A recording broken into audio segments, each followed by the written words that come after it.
In the summer of 1518, in the bustling city of Strasbourg, something strange began to unfold.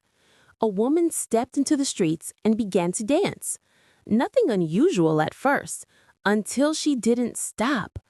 Hours turned into days, and soon others joined her, not in joy, not in celebration, but as if compelled by some invisible force.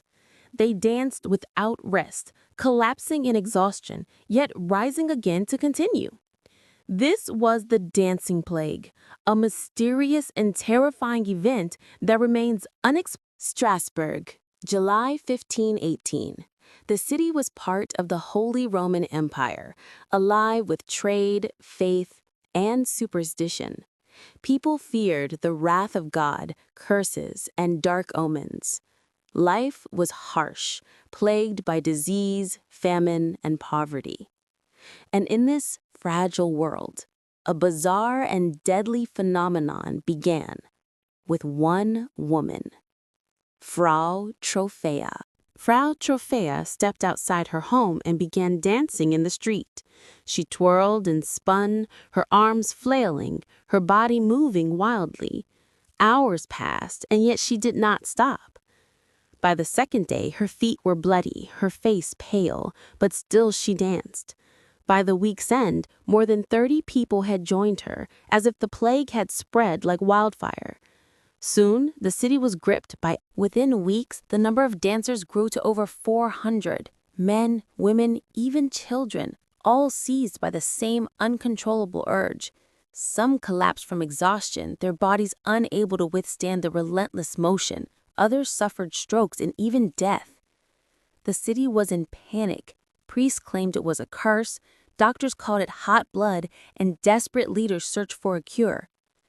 Within months, the epidemic of plague had spread like wildfire. Soon, the city was gripped by. In a shocking decision, the city council believed that the cure for the dancing plague was more dancing. They constructed stages, brought in musicians, and encouraged the afflicted to dance it out. But this only worsened the outbreak. Music filled the streets, and hundreds of people swayed, spun, and collapsed. The cure had become the. Centuries later, historians and scientists still debate what happened. One theory points to ergot poisoning, a toxic fungus on rye bread that can cause hallucinations and convulsions. Another suggests mass hysteria, born from stress, starvation, and fear of divine punishment. Religious scholars believed it was the curse of Saint Vitus, a patron saint associated with dancing madness. Others whisper of darker forces, possession, mass psychosis, or something we can't.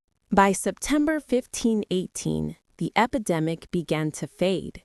Many of the afflicted were taken to a shrine dedicated to Saint Vitus, where priests performed rituals and prayers. Slowly, the dancing stopped.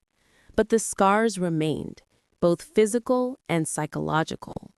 The dancing plague of 1518 entered the history books as one of the strangest events ever recorded. The dancing plague remains a mystery. Was it poisoned bread, religious frenzy, mass hysteria, or something more sinister? Whatever the cause, the image of hundreds of people dancing to their deaths lingers as a haunting reminder of the fragility of the human mind and the power of fear. This was not a celebration, but a tragedy, one that still whispers across time, leaving us to wonder, could it? If you enjoyed this chilling story, don't forget to subscribe to Mysteries of the Sleep. Share your thoughts in the comments. What do you believe caused the dancing plague? Until next time, remember, some